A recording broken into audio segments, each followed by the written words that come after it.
Hello everyone, welcome to this video. Welcome to CLAT point. तो guys, आज की video बहुत ही ज़्यादा इंपॉर्टेंट होने वाली, क्योंकि इस वीडियो में मैं आपको बताऊंगा कि अगर आपका मन है फ्यूचर में जाके लॉयर बनने का या जज बनने का, तो आप कैसे बन सकते हो। अब ये वीडियो स्पेसिफिकली उन कैंडिडेट्स को टारगेट करती है जो अभी स्कूल में पढ़ाई कर रहे हैं अपनी, या स्कूल से जस्ट पास हुए हैं अपने क्लास 12 बोर्ड एग्जाम को देके, फिर नहीं समझ में आ रहा है कि लॉयर कैसे बने या जज कैसे बने। या अगर आप एक ऐसे स्टूडेंट हो जो भी अपने ग्रेजुएशन कर रहे हो या ग्रेजुएशन कर चुके हो, फिर आपका मन बना है कि आपको लॉयर बनना है या जज बनना है, तो लेकिन कैसे बने। तो गाइस, इस वीडियो में इस क्वेश्चन के रिगार्डिंग आपकी सारी क्वेरीज क्लियर होने वाली है। तो बिना टाइम वेस्ट के चलिए स्टार्ट करते हैं वीडियो को। तो गाइस, अगर आपको इंडिया में लॉयर बनना है, एडवोकेट बनना है या जज बनना है, तो उसके लिए एक चीज कंपलसरी है जो आपके पास होनी चाहिए, वो आपको डेफिनेटली मालूम होगी, और वो है लॉ की डिग्री। तो अगर आपको लॉयर या जज बनना है तो आपके पास लॉ की डिग्री होनी चाहिए। लेकिन अब सवाल यहां से आता है कि लॉ की डिग्री कहां से ले। तो अगर आप एक ऐसे स्टूडेंट हो जो अभी अपने स्कूल की पढ़ाई कर रहे हो या स्कूल से जस्ट पास हुए हो, तो आप वेरियस लॉ एंट्रेंस एग्जाम्स को क्लियर कर सकते हो, जिससे आपको वेरियस लॉ यूनिवर्सिटीज में एडमिशन मिल जाएगा। फिर आप वहां से बड़े आराम से अपनी लॉ की डिग्री कंप्लीट कर सकते हो। फिर वहां से आपका आगे का रास्ता लॉयर या जज बनने के लिए खुल जाएगा। लेकिन यहाँ पे एक चीज ध्यान देने वाली है कि अगर आप 12th पास हो तो आपको 5 ईयर इंटीग्रेटेड लॉ कोर्स ही करना है। इसलिए मैं कह रहा हूँ क्योंकि इसमें 5 साल आपके लगते हैं। ट्रेडिशनल मेथड में जाओगे कि आप पहले ग्रेजुएशन कर रहे हो 3 साल का, फिर आप लॉ की डिग्री ले रहे हो 3 साल के, तो टोटल आपके 6 साल चले जाते हैं। तो आपके लिए बेस्ट चीज़ यही होने वाली है कि आप लॉ एंट्रेंस एग्जाम्स जैसे क्लैट, ए लेट, CUET, MS सेट जैसे एग्जाम्स क्रैक कर लीजिए। हमारे देश के रेप्यूटेड यूनिवर्सिटीज में आपको एडमिशन मिल जाएगा। फिर वहां से आप 5 ईयर इंटीग्रेटेड कोर्स कर सकते हो। तो ये बात थी स्कूल वाले लोगों के लिए। अब अगर आप ऐसे स्टूडेंट हो जो अपनी ग्रेजुएशन कर रहे हो या ग्रेजुएशन कर चुके हो, मतलब आपके पास BA की डिग्री है या BA की डिग्री कर रहे हो, या BSc की डिग्री है, BSc की पढ़ाई कर रहे हो, बीटेक की डिग्री है, बीटेक की पढ़ाई कर रहे हो, तब वहां पे आपको 5 ईयर इंटीग्रेटेड कोर्स नहीं करना है। वहां पे आप LLB 3 इयर्स वाला जो कोर्स होता है आप उसको कर सकते हो। वहां पे आपको सिर्फ 3 साल और देने अपने जीवन के, फिर आपको वहां पे लॉ की डिग्री मिल जाएगी। और यहाँ पे मेरा आपको एक और रिकमेंडेशन होगा कि आप लॉ की डिग्री उसी कॉलेज से लीजिए जो काफ़ी रेप्यूटेड हो, जिसके स्टेटस काफ़ी अच्छा हो। इसलिए मैं ये कह रहा हूँ, मतलब इसलिए नहीं कह रहा हूँ कि जो छोटे कॉलेजेस होते हैं या थोड़े कम रेप्यूटेड कॉलेजेस होते हैं वहाँ से अच्छे लॉयर या अच्छे एडवोकेट या अच्छे जज नहीं निकलते, ऐसी बात नहीं बोल रहा हूँ। लेकिन जनरल रूल यही है कि आप अगर वेल रेप्यूटेड कॉलेजेस से पढ़ाई करते हो तो वहाँ पे आपको अच्छी क्वालिटी एजुकेशन मिलती है, क्योंकि आपको सिर्फ लॉ डिग्री थोड़ा ना चाहिए, आपको अच्छी एजुकेशन भी चाहिए। आपकी अच्छी पर्सनालिटी भी वहाँ पे बिल्ड होगी, आप बेस्ट फैकल्टीज से पढ़ रहे होगे, बेस्ट इंफ्रास्ट्रक्चर आपको मिलेगा। तो काफ़ी सारे फैक्टर्स होते हैं वहाँ पे, कंपटीशन का भी माहौल होता है। तो इसलिए आपको रेप्यूटेड वाले पे पहले मतलब प्रीफर करना चाहिए। बाकी लॉ डिग्री के आप कहीं से भी ले सकते हो। तो गाइज, ये था आपका पहला स्टेप कि आपके पास लॉ की डिग्री होनी चाहिए। कैसे होनी चाहिए ये भी मैंने आपको बता दिया। अब चलिए बढ़ते हैं अपने नेक्स्ट स्टेप पे, स्टेप 2, जो कि ये है कि अगर आपके पास लॉ की डिग्री आ जाती है तब उसके बाद आपको क्या करना चाहिए। तो गाइस, लॉ की डिग्री लेने के बाद आपके पास दो रास्ते खुल जाते हैं। या तो आप लॉयर बनना चाहोगे या फिर आप जज बनना चाहोगे। दोनों के बारे में बात करेंगे। पहले लॉयर से स्टार्ट करते हैं, फिर उसके बाद हम लोग जज के बारे में बात करेंगे। तो देखिए, लॉयर भी हमारे दो प्रकार के होते हैं। एक कॉर्पोरेट लॉयर होता है और जो हमारे नॉर्मल लॉयर होते हैं जो प्रैक्टिस कर रहे होते हैं। तो वहां पे आपको डिसाइड करना होगा कि आप कॉर्पोरेट लॉयर बनना चाहते हो या आप एडवोकेसी में जाना चाहते हो। कॉर्पोरेट लॉयर अगर बनना चाहते हो तो आपको कंपनीज में अप्लाई करना होगा।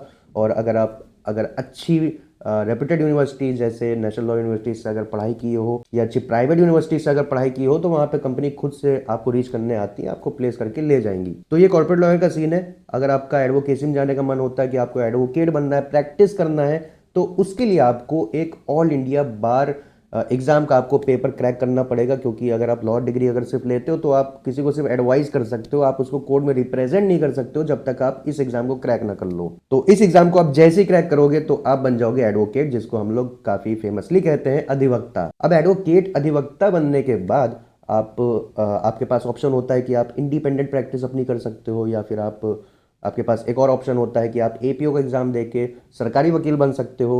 इसके अलावा हमारी डिफरेंट पब्लिक सेक्टर कंपनीज होती हैं जिनको कुछ लीगल स्पेशलिस्ट चाहिए होते हैं, क्योंकि जितनी भी हमारी कंपनीज हैं वहाँ पे विवाद ये सब चलता रहता है, तो उनको एक लीगल टीम चाहिए होती है। तो वहाँ पे भी आपकी हायरिंग हो सकती है, आप उसके लिए अप्लाई कर सकते हो। बाकी जो हमारी डिफरेंट बैंक्स होती हैं वो भी काफी सारे विवाद में फंसते रहते हैं, वहां पे भी लीगल वैकेंसीज होती हैं, वहां पे भी आप अप्लाई कर सकते हो। तो अधिवक्ता बनने के बाद आपके पास काफी सारे ऑप्शंस होते हैं। फिर आपको डिसाइड करना आप क्या करना चाह रहे हो। इंडिपेंडेंट करना चाह रहे हो तो आप इंडिपेंडेंट कर सकते हो। बाकी इसके अलावा आप चलिए बढ़ते हैं अपने दूसरे तरीके की तरफ कि अगर आपको लॉयर नहीं बनना है, आपको एडवोकेट नहीं बनना है, आपको जज बनना है, तो उसके लिए क्या करें। तो गाइस जज बनने के लिए भी दो तरीके हैं। पहले तरीके की बात कर लेते हैं कि आपको जुडिशियल सर्विसेज का एग्जाम देना पड़ेगा। जी हाँ, हमारे देश में जितने स्टेट्स हैं सब अपना different different judicial services exam करवाती हैं। अभी हमारे यूपीएससी सिविल सर्विसेज एग्जाम से बिल्कुल अलग होता है, क्योंकि वो ऑल इंडिया में एक होता है और ये जो जुडिशियल सर्विसेज एग्जाम होती है वो डिफरेंट डिफरेंट स्टेट्स में होते रहते हैं। एंड ऑब्वियसली आप जिस स्टेट को बिलोंग करते हो आप उसी स्टेट का एग्जाम क्रैक करना प्रीफर करोगे। जैसे मैं यूपी का रहता हूँ तो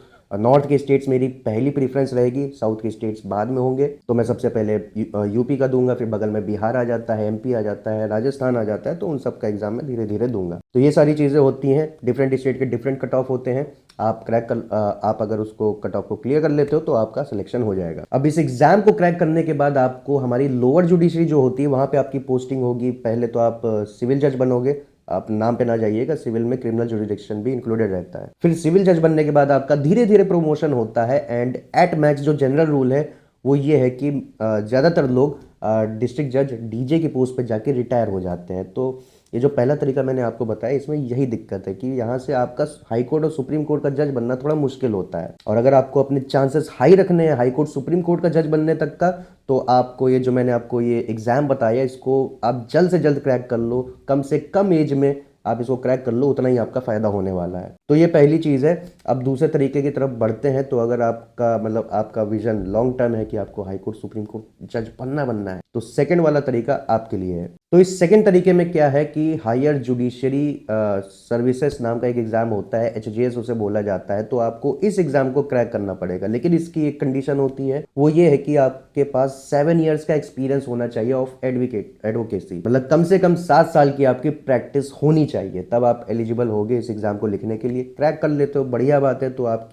आपका जो वो पीसीएस जे वाला जो एग्जाम था जहाँ पे आपकी रिटायरमेंट ही डीजे पे हो रही थी, इस एग्जाम में आपकी स्टार्टिंग ही वहीं से होगी और आपके काफ़ी सारे चांसेस होंगे कि आप हाई कोर्ट सुप्रीम कोर्ट जज भी बन सकते हो। तो सेकंड ऑप्शन इसलिए मैं ज़्यादा प्रीफर करता हूँ अगर लॉन्ग टर्म विजन है। अगर आपको सिर्फ जज बनना है तो आप फर्स्ट वाले ऑप्शन के साथ जा सकते हो। तो ये चीज़ थी जज बनने के बारे में। और अगर आप एक स्कूल स्टूडेंट हो या स्कूल को अभी जस्ट पास किए हो, या फिर अगर आप ग्रेजुएशन की पढ़ाई कर रहे हो या ग्रेजुएशन की पढ़ाई कर चुके हो और आपके दिमाग में है कि आप लॉ एंट्रेंस एग्जाम को क्रैक करके लॉ की डिग्री करना चाह रहे हो, तो मैं आपको हमारे कोर्सेज इंट्रोड्यूस करवाना चाहूंगा। तो अगर आप क्लैट 2025 की तैयारी करना चाह रहे हो तो आप हमारे टाइटन बैच में एनरोल कर सकते हो। अगर आप क्लैट 2026 क्रैक करना चाहते हो तो आप हमारे प्रहार बैच में अपने आप को एनरोल कर सकते हो। और वही अगर आप एक ग्रेजुएशन के स्टूडेंट हो जो कि 3 ईयर लॉ एंट्रेंस एग्जाम को क्रैक करके एनएलएस बैंगलोर में पढ़ना चाहता है, best institution of the country में पढ़ना चाहता है, तो आप हमारे एनएलसेट के कोर्सेज को भी आप ऑप्ट कर सकते हो। इन कोर्सेज की प्राइसेस हम लोगों ने काफी ज्यादा रीजनेबल रखी है, लेकिन इसका मतलब ये नहीं कि हम लोगों ने फीचर्स के साथ कोई कॉम्प्रोमाइज किया है। आपको हमारे इन कोर्सेज में भर भर के फीचर्स मिलने वाले हैं।